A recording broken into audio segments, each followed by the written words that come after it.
get a lot of insights.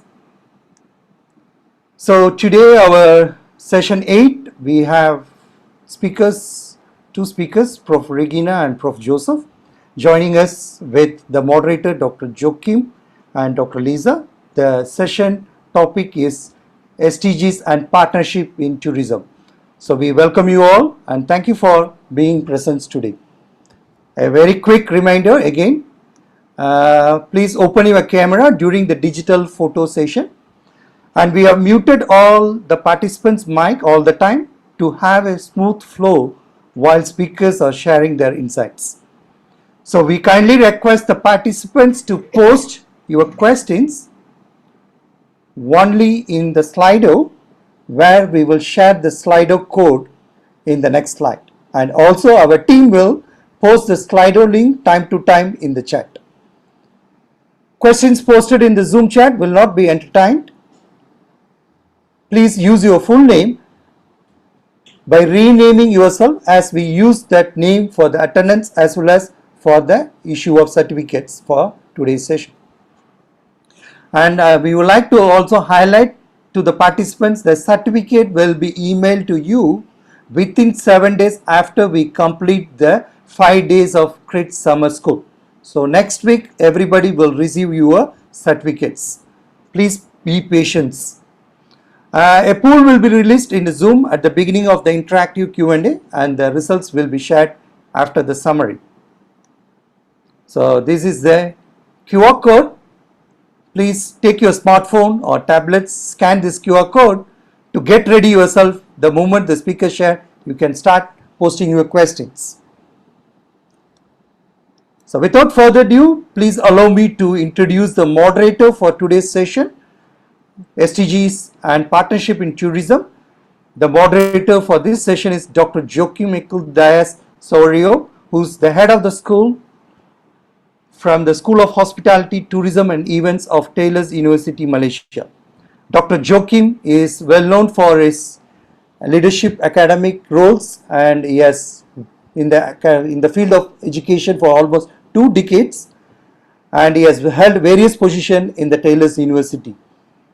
So he is also a researcher and also looking after various projects for the development of the school to reach to the top, as we are already in the top 20 in the QS ranking. He is also working with various projects to move further in our ranking. So without further ado, let me pass the virtual screen to Dr. Joachim. Thank you very much, Dr. Kanata. Good afternoon, good morning, good evening. Welcome to this summer school and welcome to the Taylor's University. Goal 17, partnership for the goals. Right, so this is the main theme for today. So the UN defines a successful sustainable development agenda requires partnership between governments, the private sectors, and civil society. This inclusive partnership built upon principles and values and share vision and share goals that place people and the planet at the center are needed at the global, regional, national, and local level. So the UN has defined 19 targets and 25 indicators for the SDG 17 related to finance, economics, technology, capacity building, trade, policy, multi-stakeholder partnership, data monitoring, and so on. So the literature positions partnership as central, right, to meeting the targets of the 17 SDG. It is often described as pivotal to the transformational effort required for its realization, and includes diverse stakeholders such as member states, civil society, local authorities, private sectors, scientific, academia, technological community. And so there are main keywords related to this SDG: inclusivity, equitable, accountability, stakeholder engagement, collaboration, global governance, multi-level transformation, system change, cross-sector partnership, PPPPD, NPO, NGO. And so today we have 2 eminent speakers who will share their knowledge and expertise in this field. Some of the content of today's session shall address the what, the how, the who, why, where, when, those embedment of SDGs into partnership could lead to successful endeavors. So can we use the Slido to ask questions so we can address them during the Q&A session? And as first speaker, I would like to introduce Professor Regina Scheyvens. She's a professor of development studies at Massey University, where she combines a passion for teaching about international development with research on tourism and sustainable development. 2 books have emerged from this research: Tourism for Development, Empowering Communities, from Pearson in 2002, sorry, and Tourism and Poverty from Woodledge in 2011. She has also edited the research book, Development Fieldwork, a Practical Guide, by SAGE in 2014.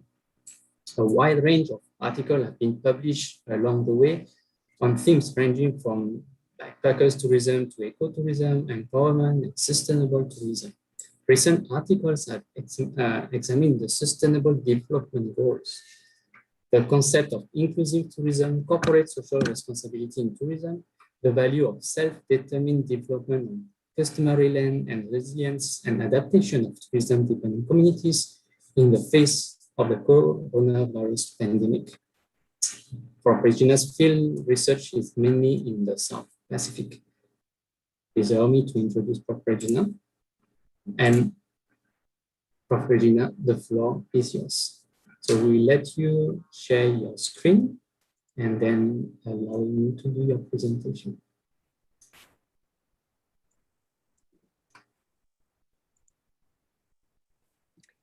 No mai haere mai, kia ora koutou. It's Regina Scheyvens here from Massey University, where it's my pleasure to be talking to you about tourism and partnerships towards achieving SDGs in the South Pacific.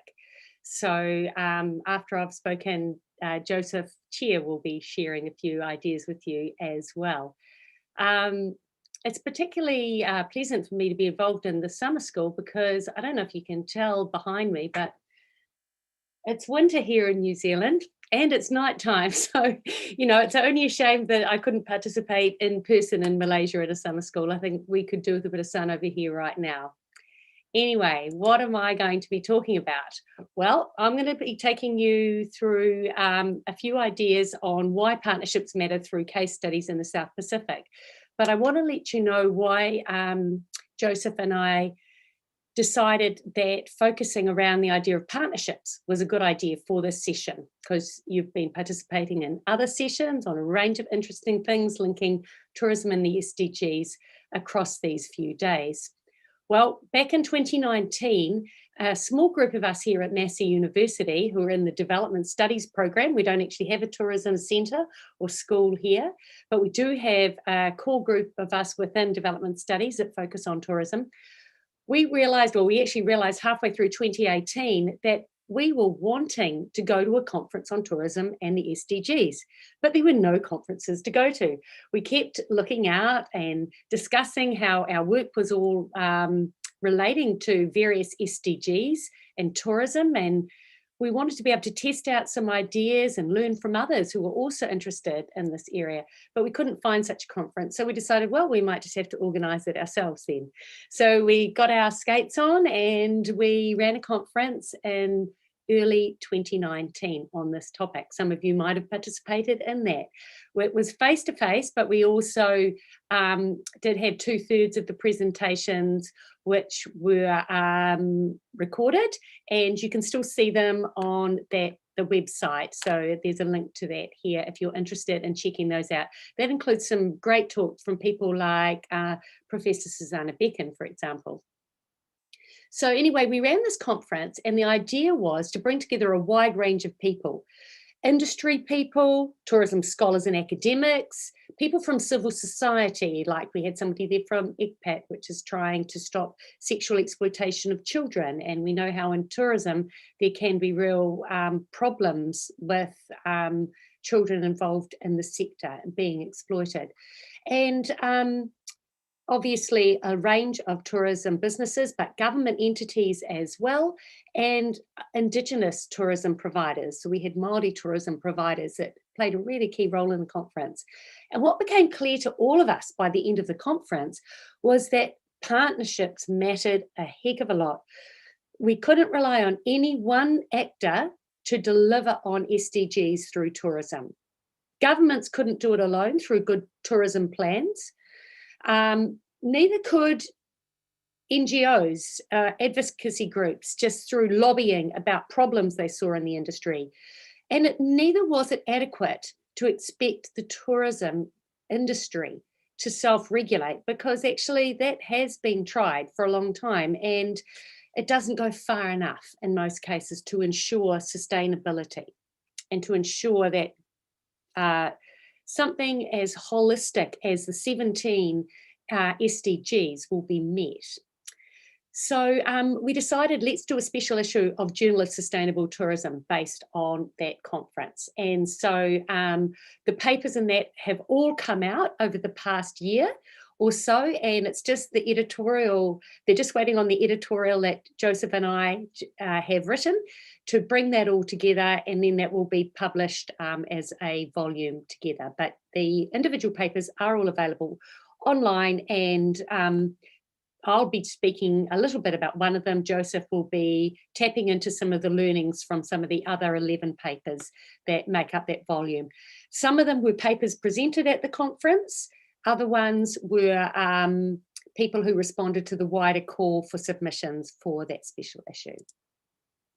Okay, so we decided to focus on this partnership goal, SDG 17, and how other goals intersected with that, because, as I said, no one actor could be responsible for delivering on the SDGs in all of their complexity. Why this goal? Well, I really like this model of the SDGs. Don't know how you guys are going with memorizing the 17 SDGs. That would be a good little competition for us here at, at this summer school, I think. But 17, as many people have pointed out, is, a little bit of a tricky number. It could take a while for us to get our heads around that. This image from the Stockholm Resilience Institute I find very helpful personally, because it groups the biosphere or environment-related goals specifically into the foundation of the tier, the outer circle, then the societal goals, the social goals in the middle of that, and then the economy goals right at the centre.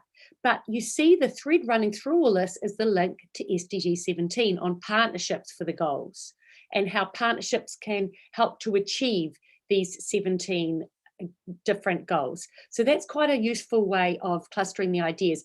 I'll just tell you one other reason why I like this graphic. I think images are really important. Note that the economy sits within society in this diagram. That's a really important point, because in fact, the role of the economy in a sustainable development approach should be to serve society, not the other way around. It shouldn't be about exploiting workers to achieve economic growth, for example. And quite frankly, there's been far too much of that in the tourism sector. Okay, so I can imagine a number of you have worked directly in the tourism sector, or tourism and hospitality across your lives. Maybe you don't now. I don't now. But boy, oh boy, when I was a student, did I have a number of hospitality and tourism related jobs, including being a housemaid, cleaning the hotel rooms, and waitressing. And I know how you get treated in those jobs. And that is in a country like New Zealand, which has good labour legislation, good minimum wages, and policies against sexual exploitation, etc. But it still can be very tough. So just remember that within the sustainable development approach to tourism, the economy should serve the interests of society. And then what happens in the economy and society should not breach the environmental boundaries set by those biosphere goals. So that's a really important thing. Okay, but let me take you to the South Pacific now, which is somewhere I'd quite like to be, but we have a travel bubble actually between New Zealand, quarantine-free travel between New Zealand and the Cook Islands. That's the only place we can travel to at the moment, quarantine-free. And I'm not going to be looking at Cook Islands today. I'm going to mention something about Samoa, a case study from there, something about Vanuatu, and something about Fiji. and then I'll draw some ideas together before passing on to Joseph. So a case study of partnership in tourism can be looked at via beach whale tourism in Samoa. Now, I've written a couple of articles on this actually quite some time ago, and I find it a really interesting example of quite a good approach to sustainable tourism. And I thought this well before the SDGs came out. But this just confirms it because of the way in which the partners have worked together in the past, at least. So obviously my case studies I'm drawing on are all pre-pandemic. And so we're going to have to think a bit differently about how we promote futures of tourism post-pandemic. Samoa is then about a 3.5-hour flight from New Zealand, and it's got 2 main islands and some other smaller islands. It's pretty small. You could drive quite slowly, in fact, around each of these 2 main islands, Apolu and Savaii, in a day, in less than a day. So that will give you some idea of the scale. When the Asian Development Bank did a report on tourism a number of years ago, tourism in Samoa, they didn't count beach whales as providing beds. So they counted bed nights, and they showed all of the hotels and all of the motels and various other types of accommodation, but they didn't count beach whales. And yet, at that time, if I could show you another image, it would depict that beach whales made up 1/3 of the possible bed nights available. But they were seen as a less formal type of tourism, so they weren't counted. This is what a beach whale can look like. This is one look at them. They are basically quite modest bungalows right near to beaches. They are made largely of local natural materials, and they don't have a lot of fancy amenities. They'll have a light bulb. They will have a mattress and sheets. They will have a mosquito net, and then they have coconut blinds that you can put down for privacy or to block out the breeze if it's a little bit too breezy at night, or you just want a little bit of peace and quiet. But apart from that, they're very simple. You had shared facilities for dining, people dining together, and for ablutions, so just cold water showers, etc. But they worked pretty well. Some of the characteristics of them, they were mostly family owned and run when I visited there, in stunning location, just meters from the beach. Didn't cost you too much to stay there, and the cost included 2 meals. Village matai, which is another name for chiefs, and religious leaders put in place rules to control these operations. So usually these were on the beach side of the road, the whales were, and then the village was across the other side of the road, so maybe 100 meters away to get to the village. This allowed for a bit of separation, a bit of privacy for the villagers, but it also meant that the whales couldn't just do, the owners of them could not just do whatever they wanted. They might be told by the matai that their bar and restaurant must be shut by 10 o'clock every night because otherwise there's too much noise going across to the village. Or they might be told to instruct tourists that they should cover up, not wear their bathing costumes if they're walking through the village later in the day. So these are the types of things that characterize the way beach whales worked. And they did attract a lot of domestic tourists and Samoans returning from abroad to visit friends and family as well. So was the value of it that I could see when I looked at them? Strong local ownership, not dominated by foreign ownership, including strong involvement of women. They broadened the range of livelihood options for people living in rural areas, which in turn made rural villages more viable. I'm sure many of you come from places where there's been a decline in towns or villages in rural areas. Everybody moves out to the bigger towns and cities.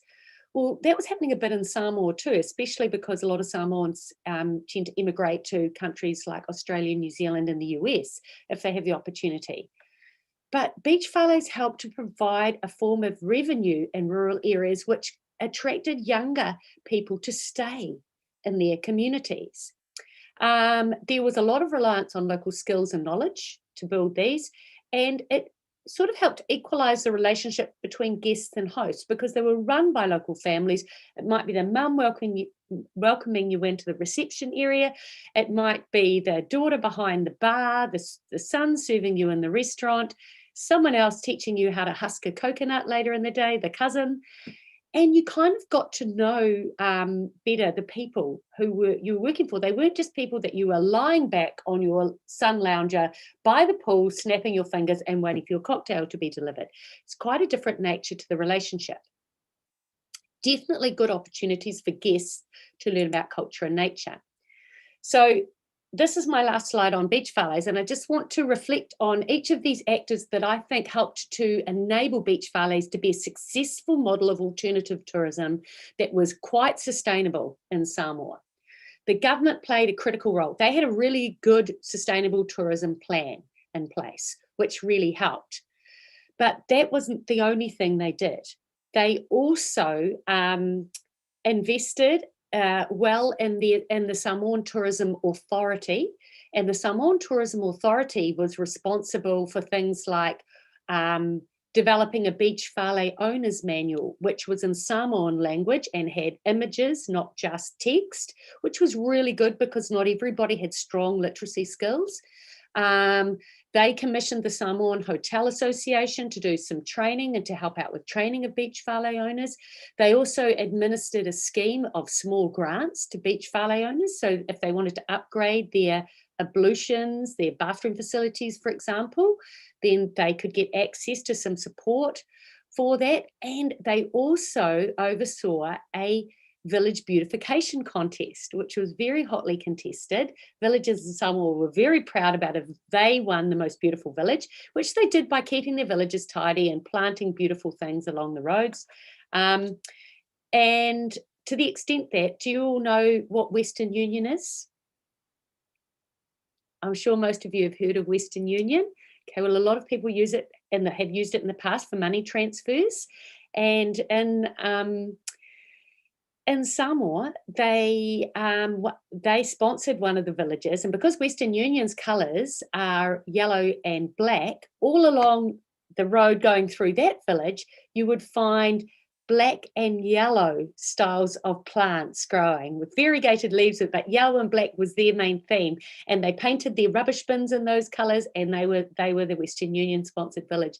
Anyway, this is just to let you know how seriously they took the village beautification contest. The government also ran a tourism awareness program where every year authorities would go around venues such as school halls, community halls, church halls, to talk to villagers about tourism, to say, here's what we're hoping it will achieve, but here's what you can do if you have any concerns about tourism in your communities. So people weren't just left to cope with tourism. They had time to think about and plan for tourism and what they wanted from it. Like I said, Samoa Hotel Association helped with some of the training for beach whale operators, because these were people deciding to operate whales who hadn't always run a business before. Some of them had been school teachers, some of them had been plumbers or builders.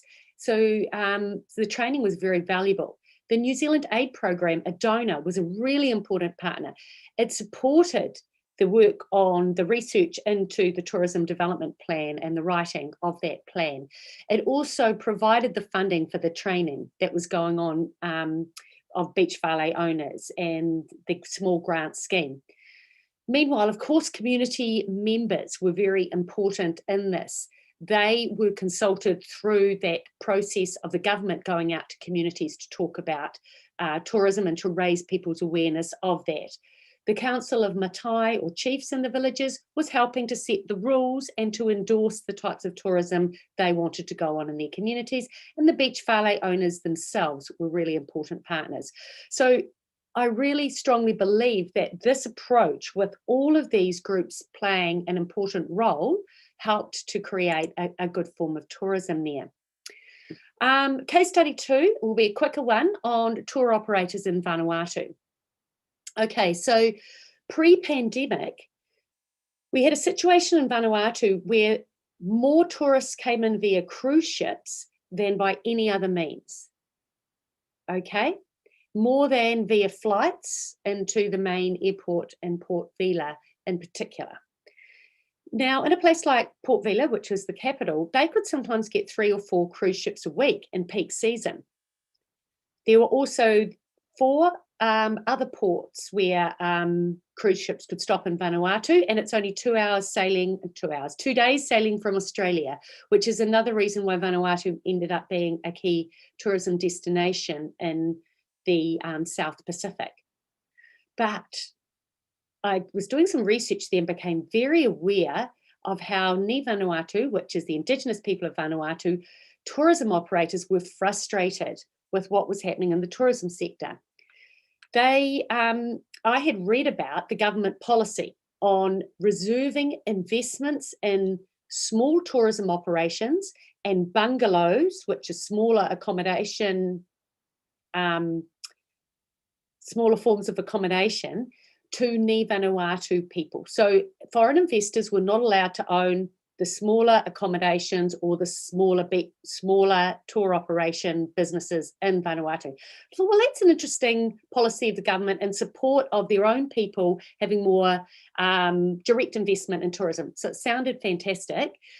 But the reality was a bit different, because for a local tour operator to be listed by the agent responsible for booking all of the tours of the people on those cruise ships, they had to meet a number of criteria. And I spoke to one guy who was running tours to the island of Lelepa, and he told me that they had he'd only had 10 tourists in the past year off cruise ships.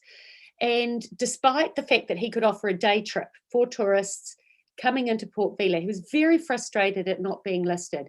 And he said, I did everything I was told to do. I went to see the agent. The agent said I needed to get indemnity insurance. I saved up a couple of $1,000s to get that insurance.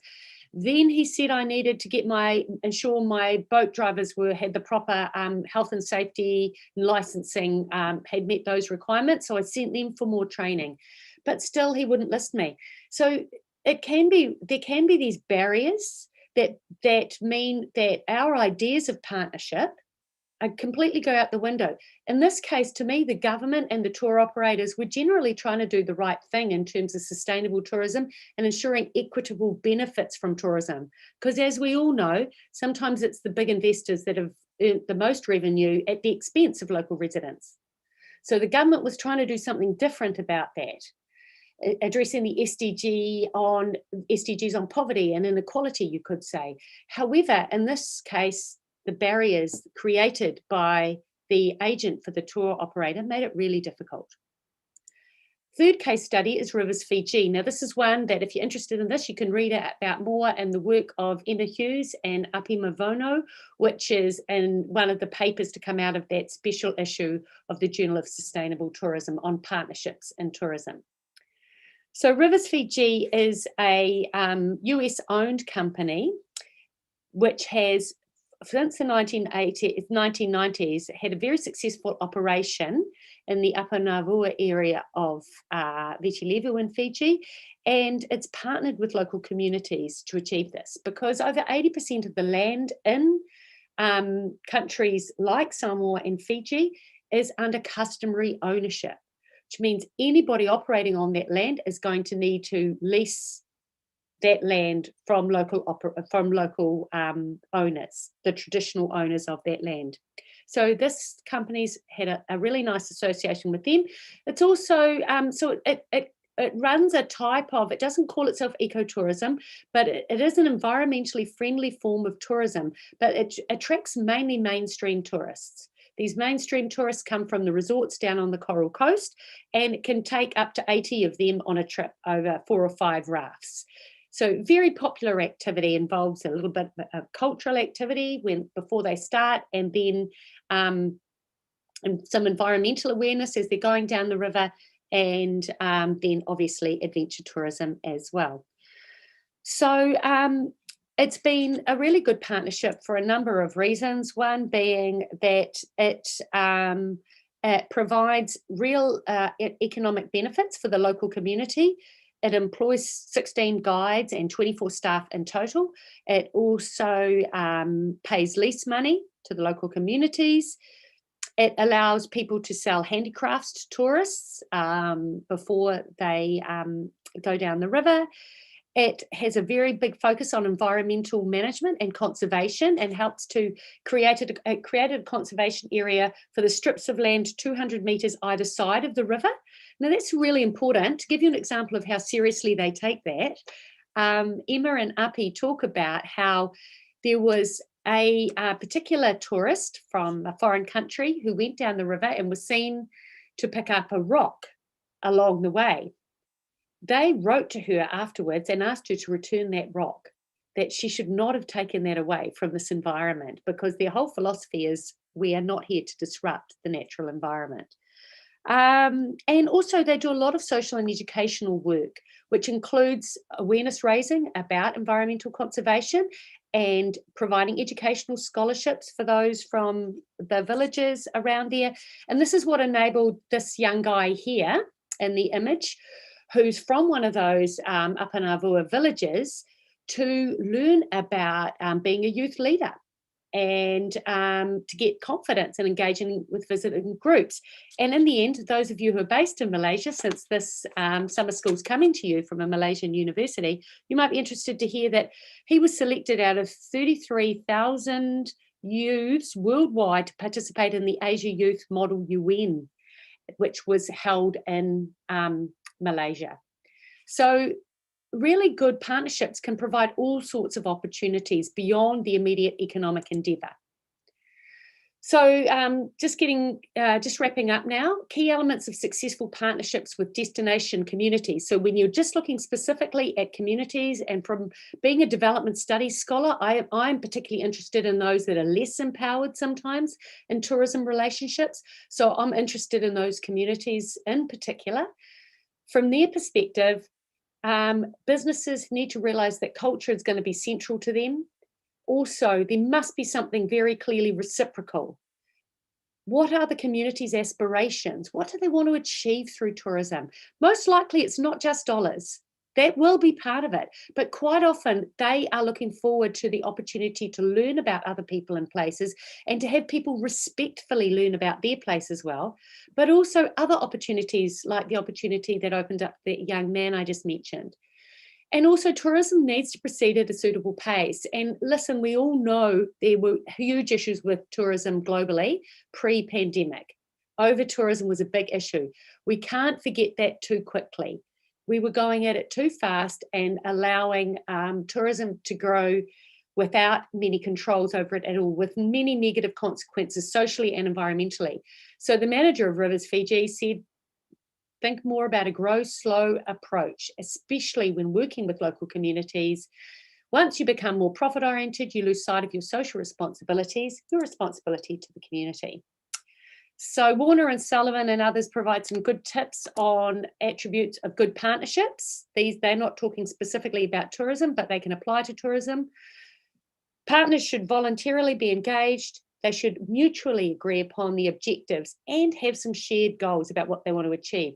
Look for beneficial outcomes for all parties, joint governance arrangements. So it's not just like, oh, you community, come and be involved in our tourism endeavour and we'll make sure you earn some money. But they should be jointly governing what's going on too. That's an important one. Also, distinct accountabilities. How is the business going to be accountable to communities? Cooperative institutional arrangements and inter and cross-sectoral engagement. Okay, so that's basically, this is what we don't want too much of, right? We're trying to aim for more sustainability in tourism. So that's a little bit of a taster of some of the work I've done and my colleagues have done on the South Pacific and tourism and partnerships in the SDGs. So I'm going to finish my presentation there, stop my sharing, so to allow time for Joseph to go through his. Thank you very much for listening. And we thank you so much for your wonderful presentation, Prof. Regina. And we'll be now moving to the next speaker, who is Professor Joseph Chia. He's a co-editor-in-chief of Tourism Geographies by Taylor and Francis. He's a professor at the Center for Tourism Research, Wakayama University in Japan. Prof. Joseph is also an adjunct professor in Auckland University of Technology in New Zealand. a visiting professor in CSI University in Malaysia, and adjunct research fellow at Monash University in Australia. Is presently an elected board member of PATA, the Pacific Asia Travel Association, the leading tourism industry organization in Asia Pacific. His recent book include one is Modern Day Slavery and Orphanage Tourism, written in 2020, Masculinities in the Field, Tourism and Transdisciplinary Research, published in 2021, Travel and Tourism in the Age of Over-Tourism, so published in 21. So his recently jointly guest-edited special issue includes Journal of Sustainable Tourism, Sustainability, Journal of Tourism Futures, and Tourism Planning and Development. Please welcome Professor Joseph for sharing his presentation. Professor Joseph, the floor is yours. Yeah, thank you. Thank you very much, Joachim. Thank you very much for the warm welcome. It's always easy for someone else to talk about you than talk about yourself, right? So thank you very much for doing that. Thank you, Regina, for that presentation. And what Regina said, many of the things Regina said, I will reiterate. I will be less applied than Regina, more talking about the special issue and some elements of partnership theory. But partnerships is a really interesting thing. And this partnership I have with Regina goes back nearly a decade now. And it's interesting that Regina talked about Vanuatu, because about 10 years ago, I was running a conference in Vanuatu with the community, with the National Tourism Office, with the cruise tourism industry, and we invited Regina to be a keynote. So the wheel turns, right? So here we are again. And while we talk about partnerships here in an academic sense, we can't underestimate the extent of partnership in the research work we do as academics, right? Very rarely do we exist on our own in a dark room doing research on big data. We have to work with people. And so 10 years ago when Regina and I met, I was writing an article on the tourism and the MDGs. Some of you might not know what the MDGs are, but the MDGs preceded the SDGs. So the Millennium Development Goals had 8 goals, and all of those goals were supposed to be achieved by 2015. Needless to say, that wasn't quite successful. And then we morphed into the Sustainable Development Goals, the 2030 agenda. So as we speak, we have about 8.5 years or so to meet those goals. So, and as Regina said, I do agree, SDG 17 is probably the most important one, because you can't achieve all of the others without some element of partnership. And I will talk about some of those things. So let me, in my slides, so this is what I will talk about mainly, tourism and partnerships towards SDG 17. Not so much exemplars in action, but more drawing from the special issue, but also on some of the work that I've been doing at the very end. I will touch on briefly. As has been pointed out by both Regina and I, as I understand, this is to be volume 29, number 10, 2021. This drew from the conference that Regina organized. And it's always this is a salient lesson for researchers. Go to conferences, because very often these kinds of collaborations and partnerships emerge. And this is one that has its genesis in the conference in 2019, and we're in 2021 now, and it's being delivered. So partnerships, as the theory on partnerships go, emphasize medium to long-term engagement. So we practice what we preach, right, Regina? Okay, so just to reiterate some of the things that have already been said. So the special issue that I will draw from mainly is on Goal 17, revitalizing the global partnership for sustainable development. And the targets, as you're all familiar with, implies multi-sector partnerships that mobilize and share knowledge, expertise, technology, and financial resources. So the key words there are partnerships, collaboration, and the sharing of knowledge. Taking this step further, the United Nations asserts there should be inclusive partnerships. And Regina has written a lot about inclusive tourism.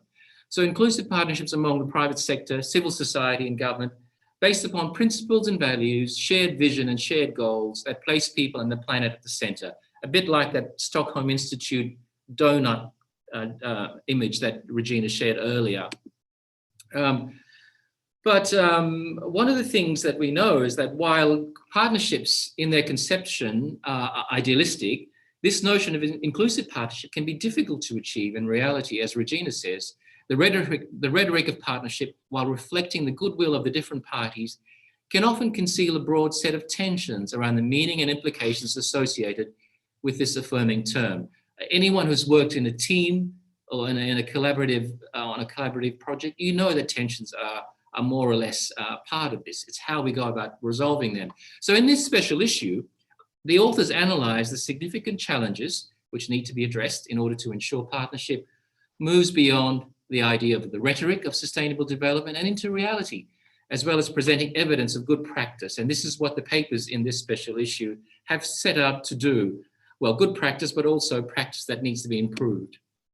This is the collection of papers that we have had, and I will share these slides with you. And if you click on the DOIs, you'll be able to get the papers without any problems. But I will talk about each one to some brief detail later.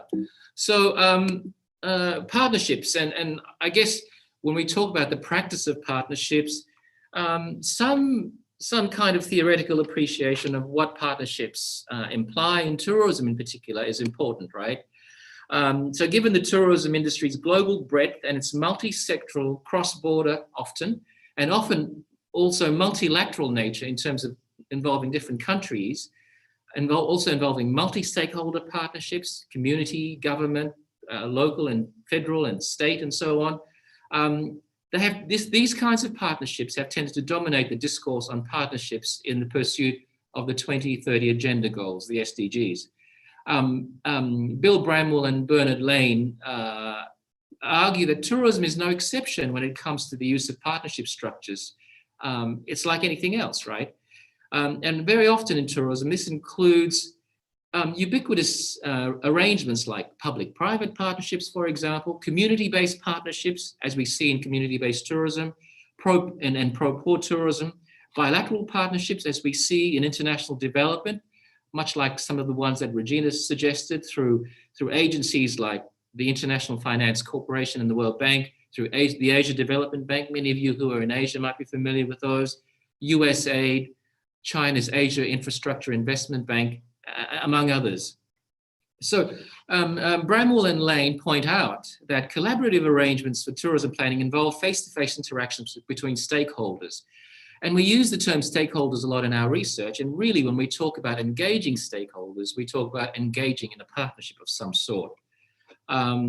Sonia Gracchi, a colleague from Canada, who's written a lot about partnerships, argues that collaboration through partnerships is described as a loosely coupled system of organizations and individuals that belong to various public and private sectors who come together in order to reach certain goals that are unattainable on their own. And this is why partnerships are necessary, right, in terms of achieving the SDGs. How can we as an individual enterprise or as a community achieve the goals without reaching across and partnering with colleagues? The nature of partnerships tends to be a function of particular historical, economic, social, and political contexts, as we've seen in many countries, and is accelerated by partnerships between quasi-public, in other words, not so public, or public agencies. And this is seen in tourism as development, community-based tourism, and so on. So there are many approaches to partnerships, but the two I will focus on are multi-stakeholder partnerships and public-private partnerships, because they tend to dominate the literature on partnerships. So what are multi-stakeholder partnerships in the first place, right? So multi-stakeholder partnerships strive to take into account the many impacts that the sector can have and the many stakeholders that are involved. Bysham and Simon describe multi-stakeholder partnerships as institutionalized interactions between public and private actors, which aim at the provision of collective goods. And this is what Regina talked about before in terms of making the community work for society rather than society working for the economy. So the economy serves a greater purpose and is not the only purpose. Multi-stakeholder partnerships are obviously complex in nature, and they require the adoption of an integrated approach, which implies reducing barriers created by institutional silos. For those of us who work in universities, we see that, and strengthening sectoral and subnational coordination. So it's about bringing actors and stakeholders together, coordinating them, sharing, collaborating, and hopefully developing knowledge that is useful for everybody.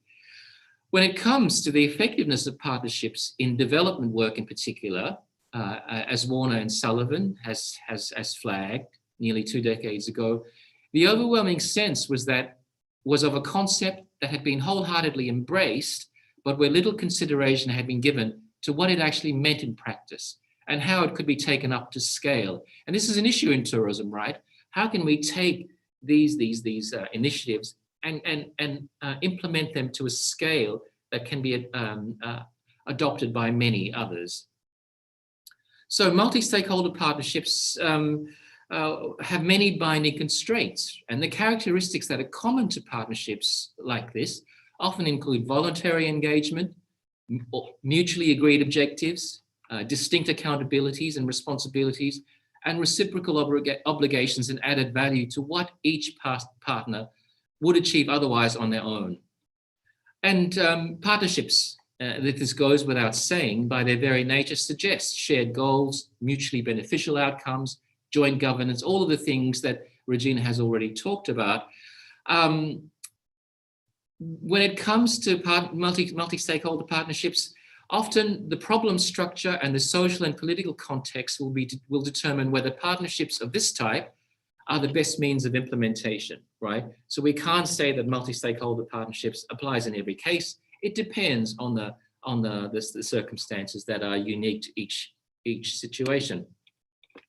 So we then come to public-private partnerships, which is something that we often hear about, or PPPs.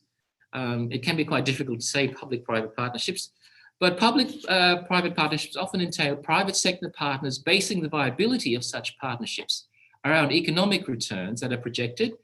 And this can sometimes be cause for disagreement and consternation when the cost of a public-private partnership falls to the public and the benefits fail to trickle down to the public. So public-private partnerships are often criticized for privileging the private sector partner, but negating the benefits that reach the grassroots or trickle down.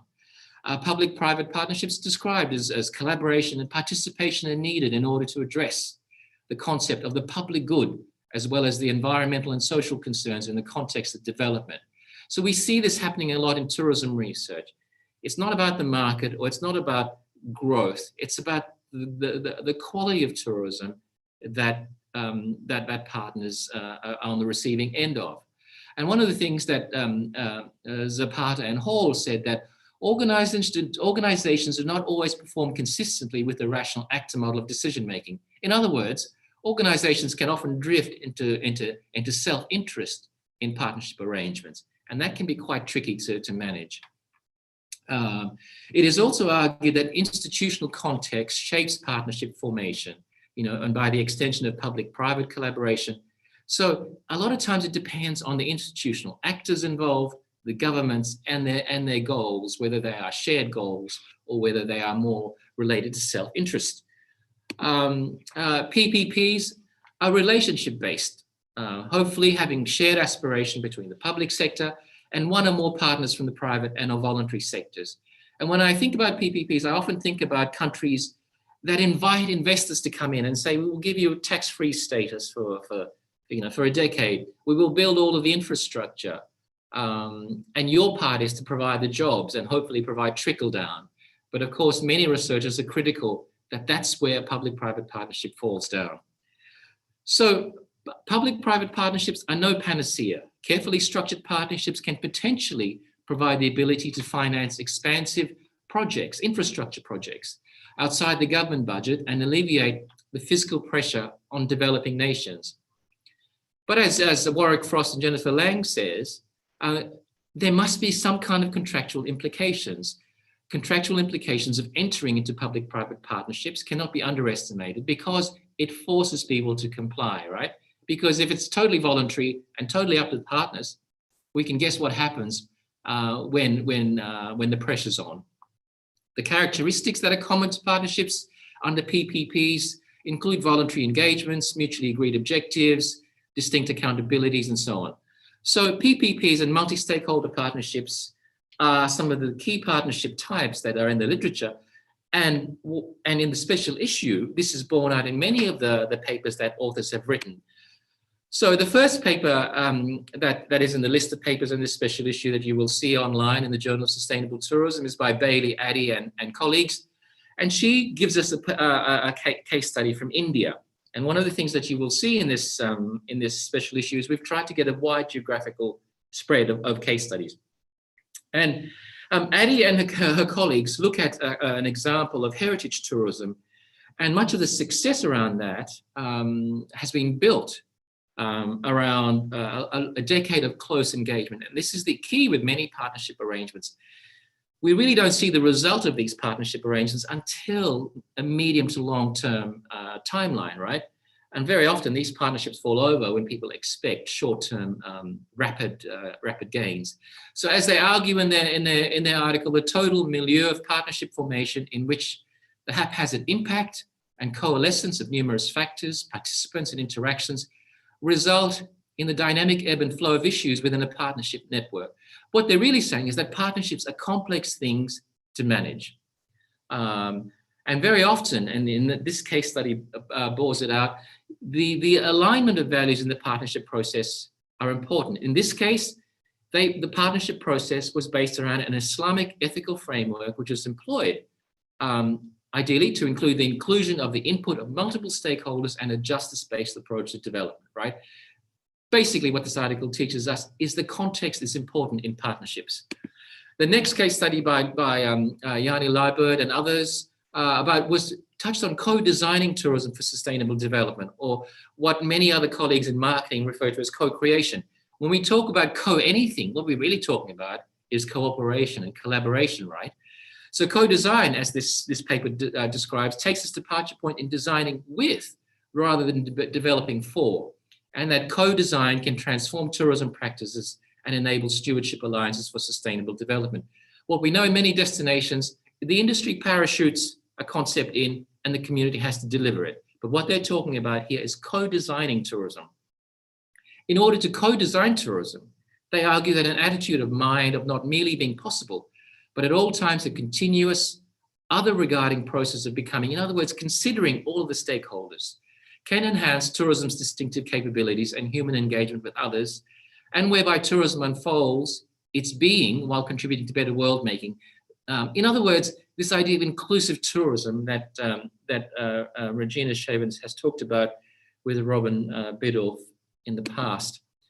The next case study takes us to Bangladesh, and what we see is, despite the country context, we see similar things playing out when it comes to partnerships.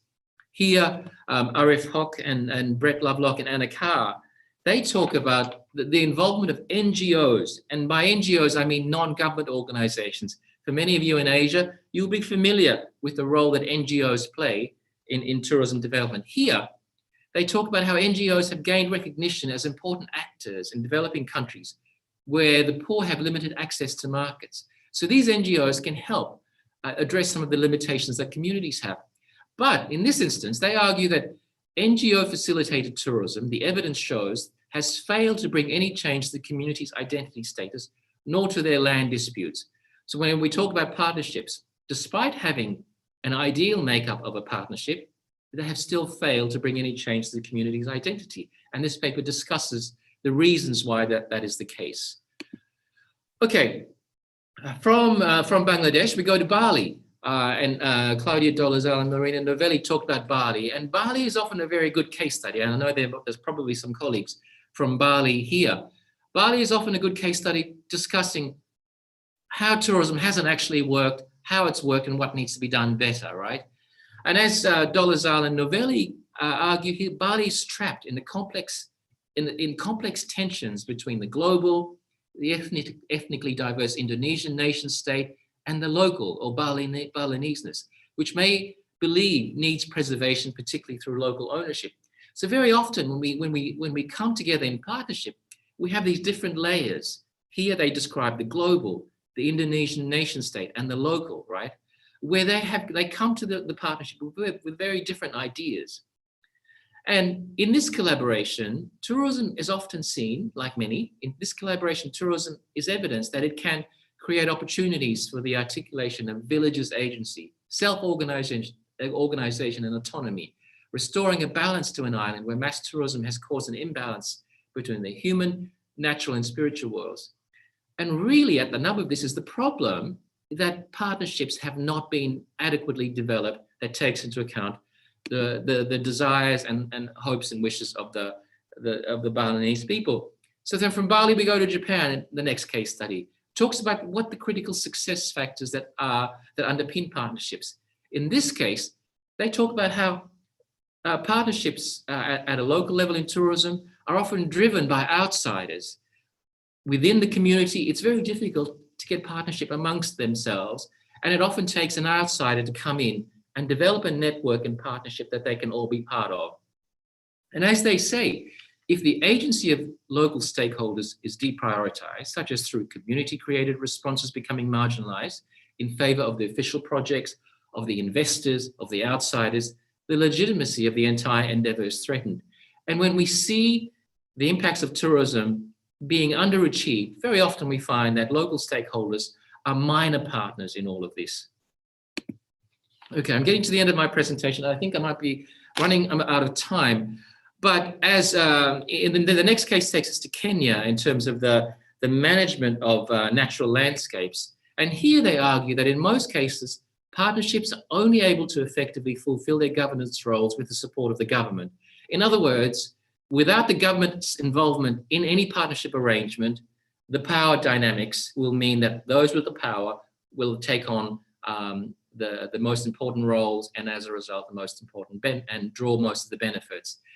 They argue that the added value of the partnerships comes from their fulfillment of important governance roles through which partners' view of the landscape converge and are shaped and reshaped through actors' practices. In other words, they're saying that the government has the ability to ensure that all of the partners in this relationship fulfill their obligations. But of course, a lot of times we know the biggest problem is the government in the first place, right? So moving on to the two last case studies, this one talks about cross-border destination governance of tourism. And we see this as particularly in Europe and in Asia, where countries share national borders, right? How do you deal with things like climate change or the use of natural resources where a national park may go across different borders or a river might run through several countries? So Natalia Ferrer-Roca and her colleagues argue that there are 5 key dimensions to trying to get cross-border relations right. You must consider the scale and peripherality in terms of where this cross-border relationship takes place, the extent of development, right? We often see countries that border China often will see, with a slower rate of development than China might see different pressures impinging upon them. We talk about the complementariness, for example, in political ideologies that each, if a country that has a very different political ideology borders another one, how do you develop close collaborations and partnerships? And of course, institutional differences and nationalism, right? We know that when it comes to cross-border things, nationalism is something that we always have to consider. So one of the points they make is that in order for partnerships across borders to work, you need to activate institutional similarities as well as being well acquainted with the barriers posed by institutional dissimilarities. In other words, the more you have in common, the easier this partnership will develop. So this is the last bit, coming towards the end. 2 more papers. This one takes us back to Spain about the life below water and ocean governance. And this is something that is very important in cross-border governance. We look at this in the Pacific. We share the one ocean, but do we necessarily share the same practices in terms of how we value and treat the ocean? So collaborative ocean governance through the vehicle of marine tourism is particularly challenging in the fluid environment in which marine tourism takes place.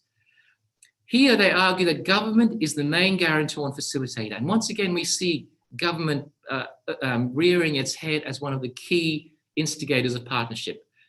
Science acts as the decoder. NGOs work as socially vigilant translators.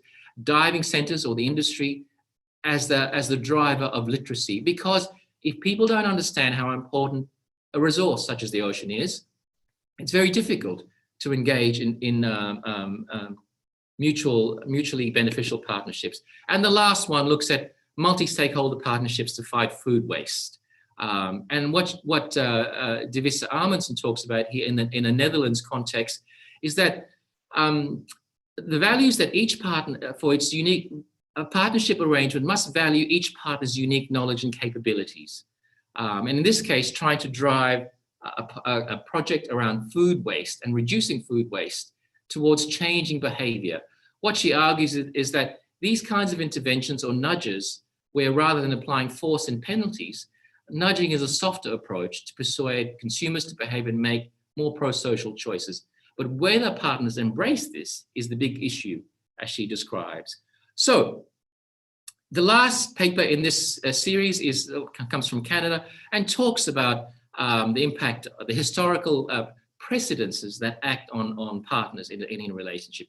Here in Canada, it talks about the role of child welfare in tourism. And as we know, for those of you who are up to the minute in global politics, Canada has been reporting historical incidences of child welfare breaches. So here they talk about the link between tourism, child welfare, and the public sector, and what the public sector and the tourism sector can do to work in partnership. So what we can see from this entire special issue, and this is the last paper that Regina has talked about already by Api Mavono and Emma Hughes, is that very often we ignore the importance of the role of culture and the place of local values, in this case, Indigenous values, when we talk about partnerships. So this, I encourage everybody to have a look at this, this bunch of papers. As usual, if you don't have access to papers, contact the authors. I'm sure they'd be happy to speak to you and send you a copy of the paper. Finally, the last couple of minutes of my presentation, I just wanted to draw on some partnerships in research. While as researchers we talk about the industry doing partnerships, I wanted to bring it back to us as researchers doing partnership ourselves. And I will talk personally from my own perspective of the partnerships that I'm involved in and the partnerships that inspire me. This is one I only heard about today, and it's really inspiring because it's in an Australian context, and it talks about how traditional owners and government came together in a partnership to protect natural heritage. And here, as the quotes I've listed often say, often Indigenous input is sought only in the consultation phase of tourism development. But in this case, they got traditional owners to co-design the entire project, right? And this is what we are talking about as one of the critical success factors of profitable partnerships, where the local people, the communities are involved all the way through. And they talk here about participatory mapping with traditional owners. And this is something that's essential, a key word that many people involved in participatory planning and collaboration talk about, mapping out what everybody's needs and desires are. In my own case, this is a project that I'm doing in Australia with colleagues at the University of Melbourne and funded by the Australian Research Council. Most of you would know the rock in the middle of Australia, formerly called Ayers Rock, but now called Uluru.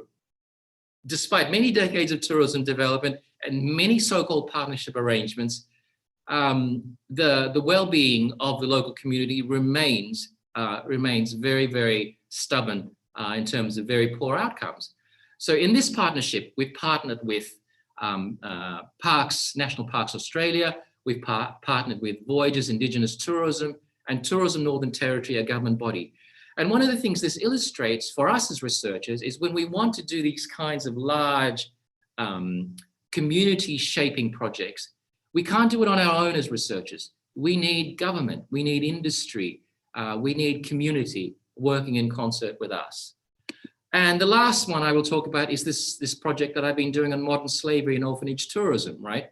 You can imagine a project like this that goes across borders, across different communities. How do we as researchers engage in a project like this without entering into partnerships?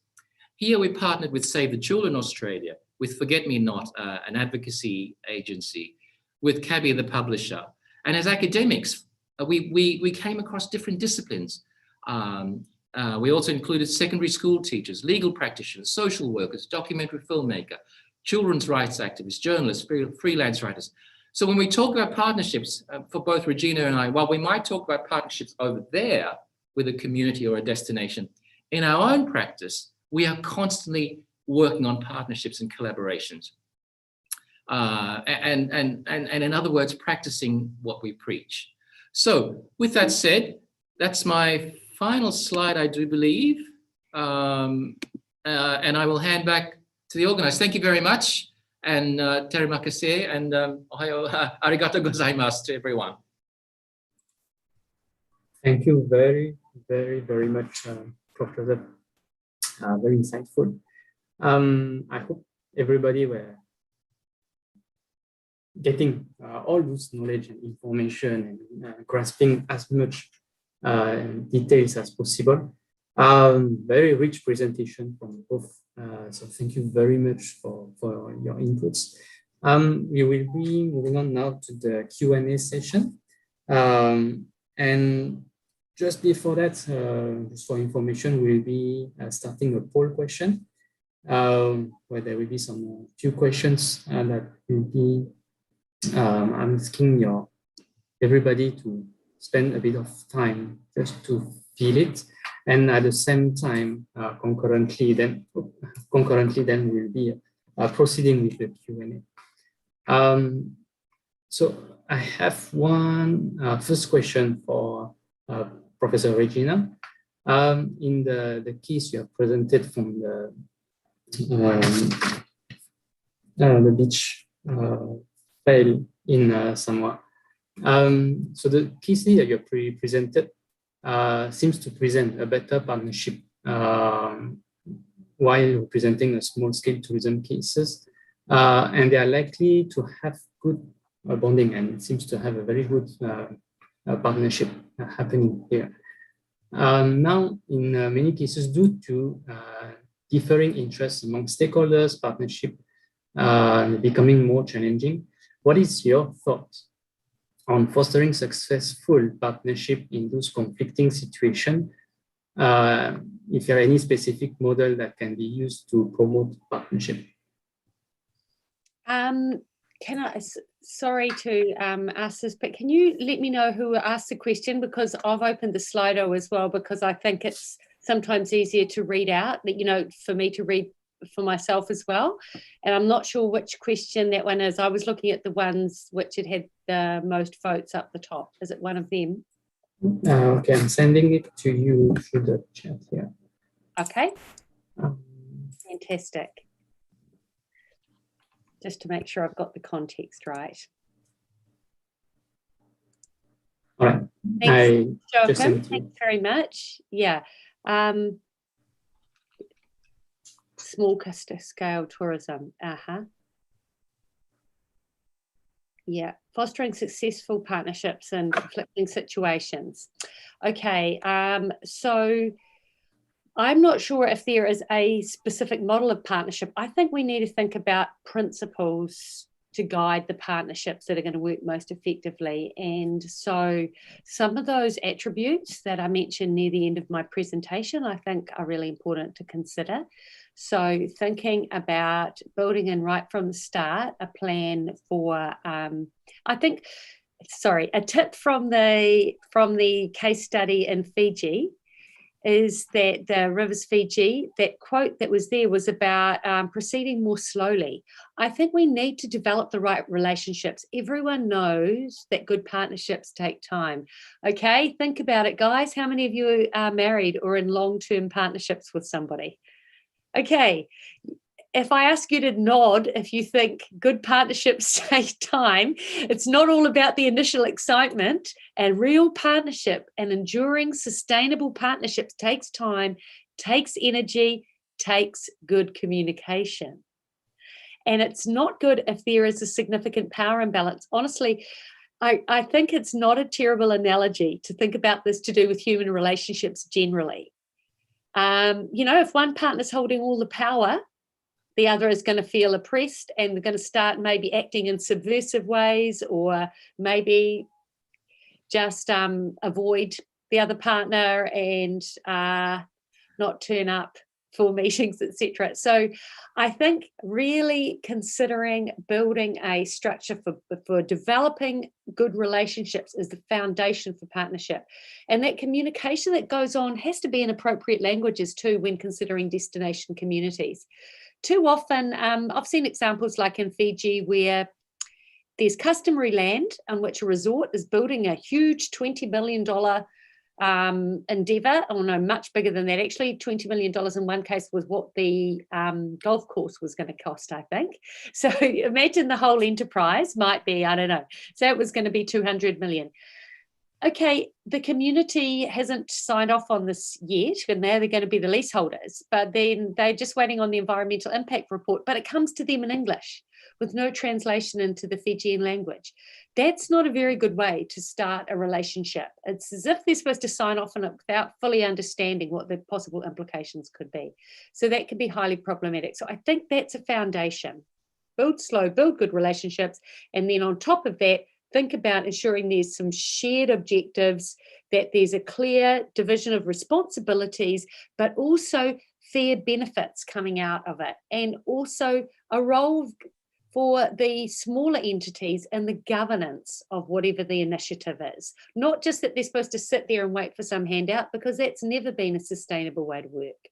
So those are some thoughts I have, but I do know how complex these things can be in reality. Thanks for the question. Thank you for the response. Professor Scheyvens, I have another question for you, but I think Prof. Joseph also can add on later on. In the context of partnership tourism, how to minimize the impact of tourists who bring their own culture to the culture of indigenous people? Mm-hmm.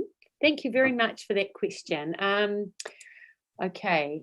So I think with that issue, I can tell that you're concerned about in the instance where, like the case of over-tourism, really, where the outsider culture comes to dominate. And, you know, we've seen plenty of cases like the Greek islands, where it seems that buying chips and sausages and British cuisine is the main thing on offer, rather than appreciating Greek cuisine or something. And also the way tourists dress in some places is seen as offensive, but tourists may feel that they've paid their dollars for their relaxing vacation, their hedonistic times. They get to do whatever they like, and that can be incredibly confronting and insulting to local populations. So I understand where the question's coming from, but I believe it's possible for tourism to be more of a cultural exchange. And even going back to the early work of writers like Krippendorf, there was this idea that tourism can really open the minds of tourists and those who are being visited if it's planned in the right way. I do think there's an issue of scale here, where you've got just large-scale tourism. It can be problematic to get that happening, but in smaller scale tourism operations, I've seen really good examples of that exchange of culture going on. I can remember being at a beach valet in Samoa once, where there was a young backpacker from a European country staying there, and she had really enjoyed the cultural performance at the end of the night. And she went up to ask one of the young women from the beach valet operator family to show her some of the Samoan dance moves, which she learned. And then the young Samoan woman said, well, now in exchange, you need to teach me some of your dance moves. Now, luckily, they weren't too Shakira-like. They were seen as quite respectable. And it was just a really nice example of they were there having fun and learning from each other, but not in a way that was seen as offensive. So, yes, it can be tricky, and large-scale tourism makes it difficult for that more mutual respect to develop from tourism.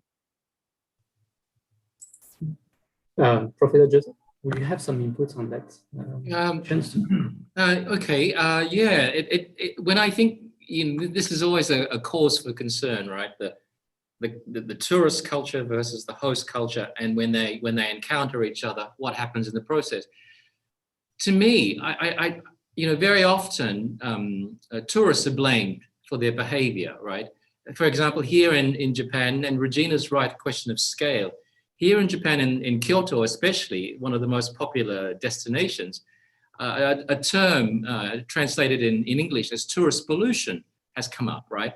In other words, this encounter creates a kind of a polluted atmosphere where tourists misbehave and offend locals. And the question that often comes back is, so who's responsible? Everybody's responsible, but I tend to think that to a large degree, the industry has to take some responsibility for the way destinations and their host communities are portrayed. If for example, with all the, I'm not sure if everyone knows when I say stag groups, bachelor parties that go to Eastern Europe from Western Europe, right? Where Eastern European countries are marketed as the place you go to get cheap alcohol and a good time, or similar to the full moon parties in Cambodia and other places like that. If a destination is marketed in that way, it shapes tourist perceptions of what they can and can't do. So I think, while it's a shared responsibility, I tend to feel that humans are probably going to behave well if they have an awareness, an education about what is acceptable and what is not acceptable, right? Could I just add? Yeah. That's Sorry, probably hopeful. No, I thought you made a really good point there, and it again reminded me of how the Samoan government one year got a lot of flack for using scantily clad women, so women in bikini tops and so forth, to advertise the tourism product, and the public berated them, and as a result, they don't do that at all anymore. The official advertising from the government is a lot more seen as in a culturally respectful sort of way. Similarly, sometimes airlines have got on board with playing a preparation video for tourists who are flying into a destination to inform them about the culture, inform them about responsible tourism practices. So all of these things, these are great industry initiatives. So industry and governments can I think together play some really cool roles in educating and preparing tourists. Yeah, very, very good points.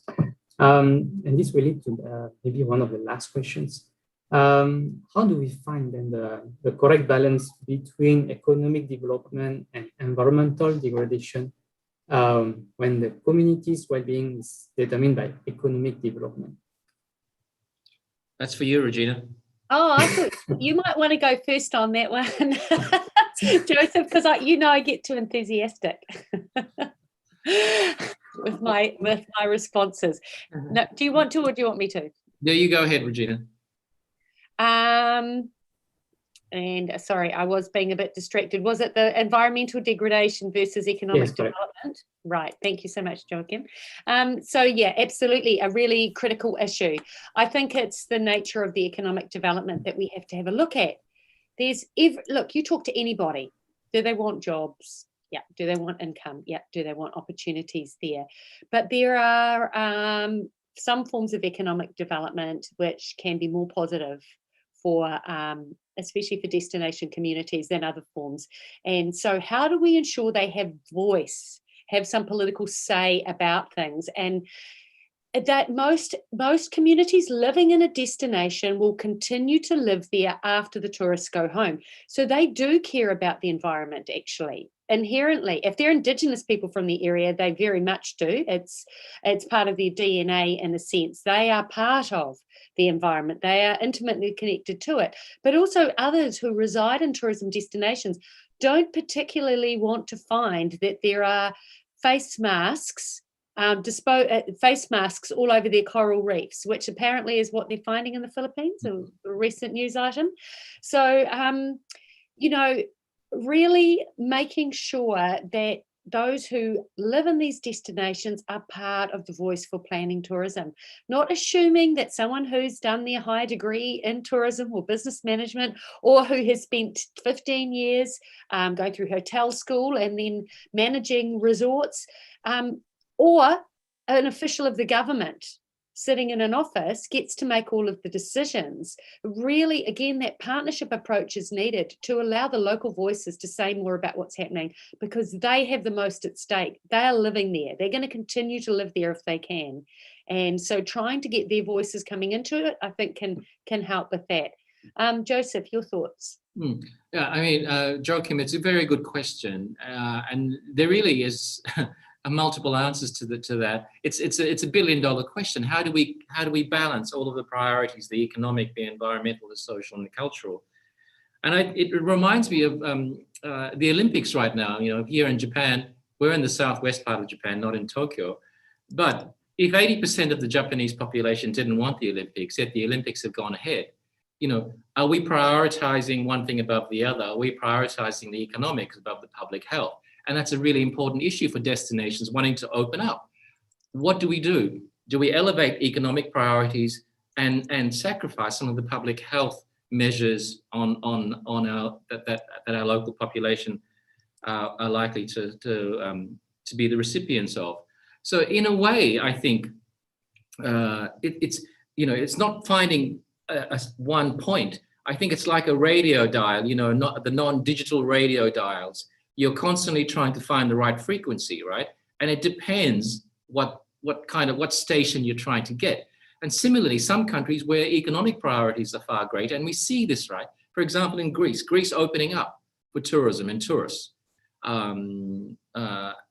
They thought they had all of the public health measures underway, but now we see that the balance to public health has started to improve again. So it's a constant balancing process. How we find that sweet spot between the economic, the cultural, and the environmental. It comes down to policy, right? It comes down to communities voicing their concerns. It comes down to industry taking their responsibilities. That's it. All right, thank you very much. My screen got black, so I was looking for my mouse. And so, Professor Joseph, and this will be the last question. What happened to my question? Here it is. In reality, is it really possible to ensure a cross-border governance of tourism resources?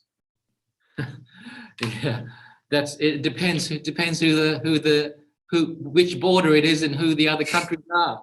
I think the case study that we talked about by Natalia Ferrero Roca and others, the border she talks about is bordered by 3 countries: Spain, France, and Andorra. And because they have similar political systems, they share in some ways a common history, it's much easier, right? But let's say countries that border, without naming names, let's say, you know, you have a despotic government that doesn't follow an international rules-based order with a country that is trying to do that. It's incredibly difficult. You know, the issue of national parks on the African continent is a good one. Rivers, you know, all of these kinds of, it's difficult. You know, mountains, Mount Everest on the China side, the India side, the Nepal side, they have very different ideas. So no, in reality, it's very challenging. Don't you think, Regina? Yeah. Absolutely. Sweet and short. Thank you so much. And this, I believe we are coming to an end. There are a lot of questions, and but we have to be mindful of the time and the involvement of the speakers. So I really wanted to thank both of you for your inputs.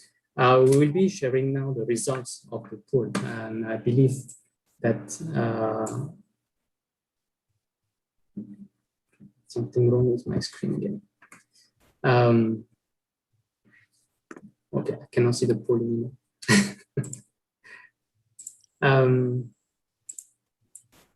Okay, here it is.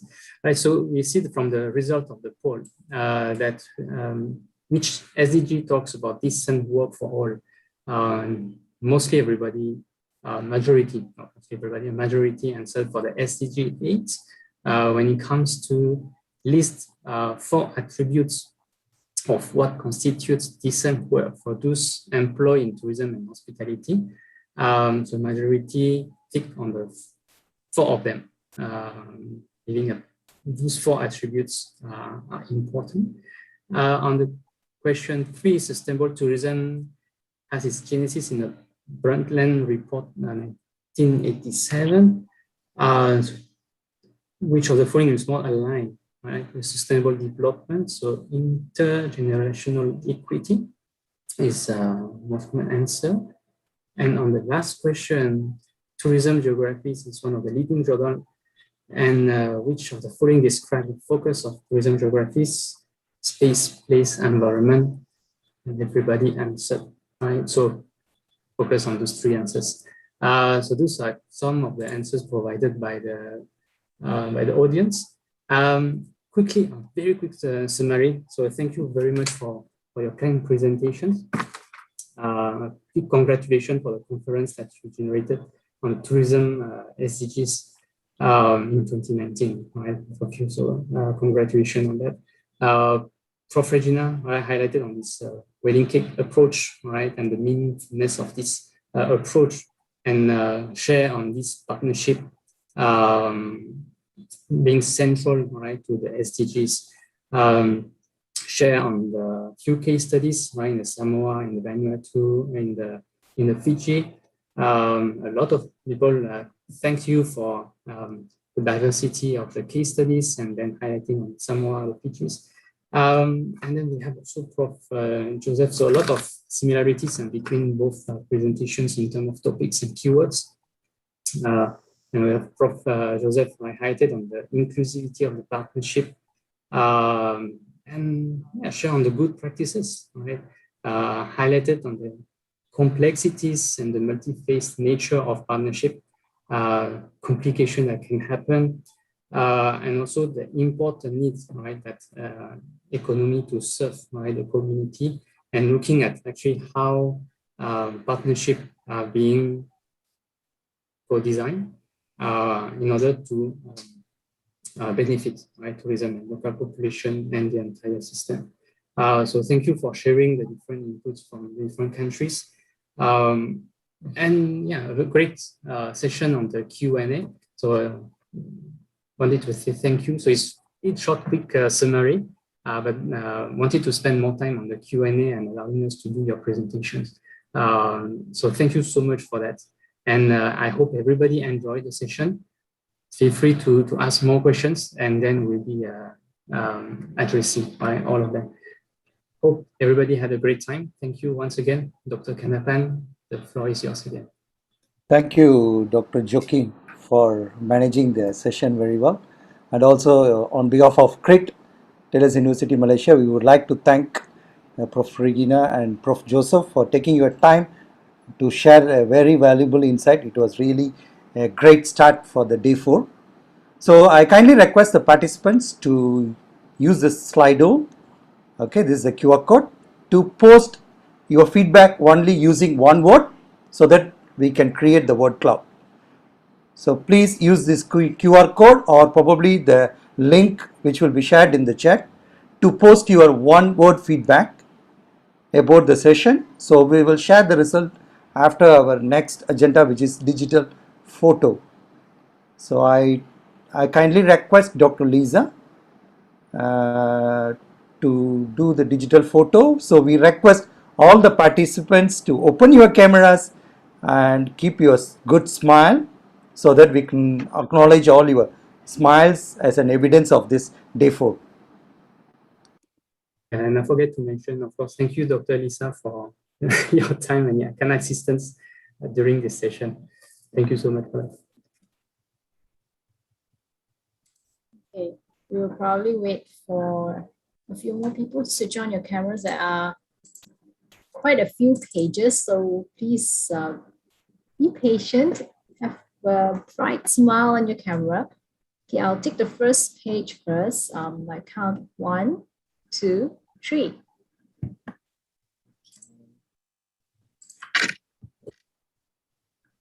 The second one. 1, 2, 3.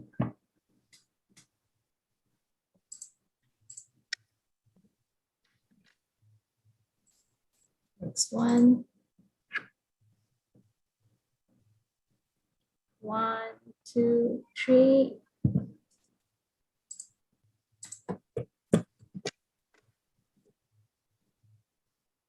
One.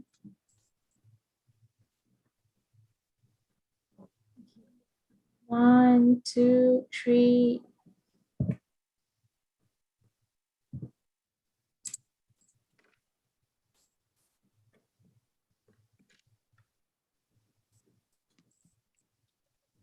Okay, one last one.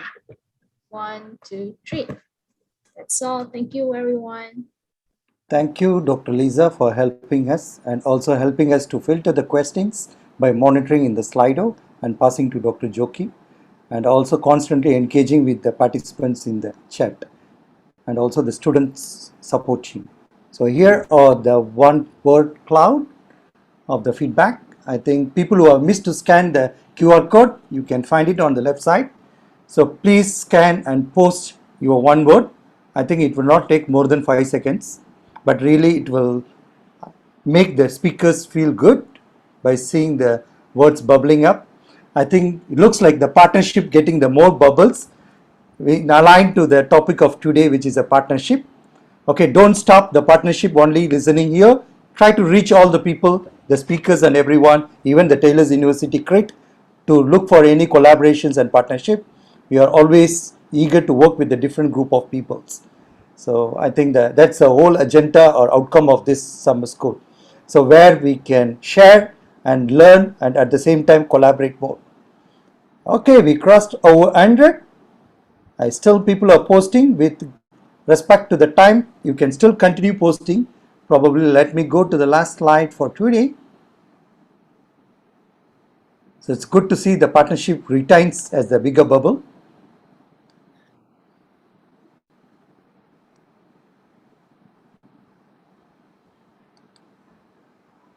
Okay, once again, we would like to thank you all the participants for being here on the day 4, the session 8. Thanks for your virtual presence and please stay patient.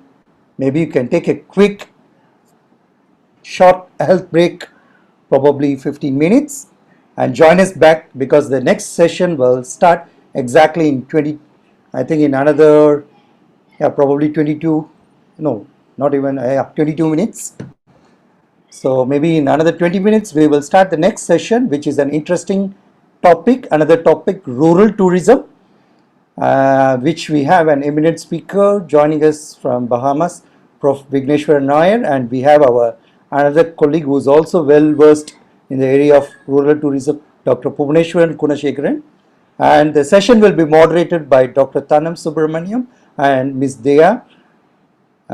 So please join us after 20 minutes. Now it's a time for you to take a quick health break with a cup of hot coffee, or probably you can make your own cold coffee, or maybe tea lovers, you can have your tea.